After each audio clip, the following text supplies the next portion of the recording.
在丰台美各地拢传出一寡灾情，也毋过今仔日透早4点左右，伫高雄基镇所有空厝发生了火灾，佮因为当咧透风，所以这火烧了真猛。原本了准讲是烧拍电来造成这个意外，也毋过警方来调监视器，所发觉讲有2个查甫人，因是调工对这个空厝来放炮啊，所以照公共危险罪来上班。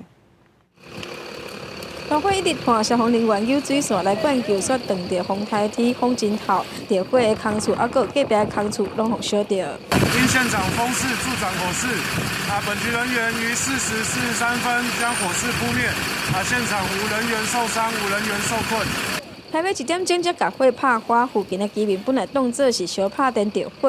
警方调监视器画面所发现，空厝着火进前有2名男子伫咧附近行动，没偌久因摕着冲天炮为空厝来点，就造成这场火警。警方顺线找到这2个人，还有一粒赖达。阳性犯嫌因失恋女友人至旗津地区散心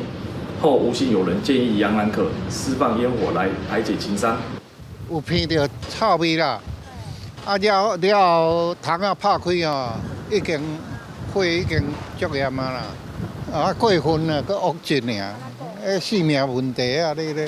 涉嫌放炮的男子因为当行有人建议点冲天炮来讨情伤，煞来引起着火警。虽然甲警方讲因第一时间有通报消防队，嘛无造成人员伤亡，不过放火是公共危险罪，2个拢互移送地检署来侦办。记者王刘婷、陈显坤个报道。